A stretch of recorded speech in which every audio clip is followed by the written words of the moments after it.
آگے بڑھتے ہوئے آپ کو بتائیں گے کہ یورپی موقف اور ٹرمپ کی فیلڈ مارشل عاصم منیر سے ملاقات نے امریکی پالیسی سازوں کو گہرے غور و فکر پر مجبور کر دیا ہے۔ ٹرمپ کا ایران پر حملہ مؤخر کرنے کا فیصلہ یورپی دباؤ اور پاکستانی آرمی چیف سے ملاقات کا نتیجہ ہے۔ غیر ملکی خبر ایجنسی کے مطابق یورپی ممالک خصوصاً فرانس کی جانب سے اسرائیل ایران کشیدگی کو سفارتی طریقے سے حل کرنے پر زور دیا گیا ہے، جس کی وجہ سے اس دباؤ نے واشنگٹن میں پالیسی سازوں کو ایران کے خلاف ممکنہ اقدامات پر 2-3 بار سوچنے پر مجبور کر دیا۔ خبر ایجنسی کے مطابق امریکی صدر ڈونلڈ ٹرمپ کی جانب سے ایران کے ساتھ سفارتی دروازے کھلے رکھنے کا فیصلہ ممکنہ طور پر یورپی دباؤ اور پاکستانی آرمی چیف سے حالیہ ملاقات کا نتیجہ ہے۔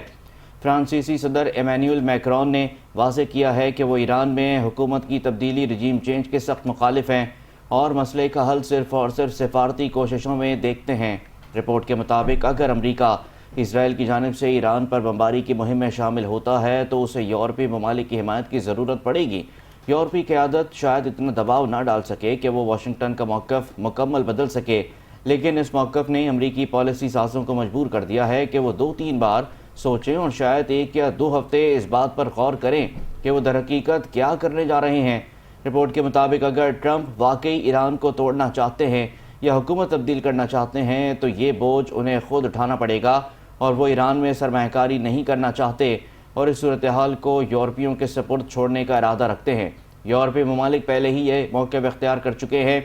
کہ ہم حکومت کی تبدیلی میں شامل نہیں ہونا چاہتے، نہ ہی ہم ایران کے ایٹمی ری ایکٹرز پر بمباری کا حصہ بنیں گے۔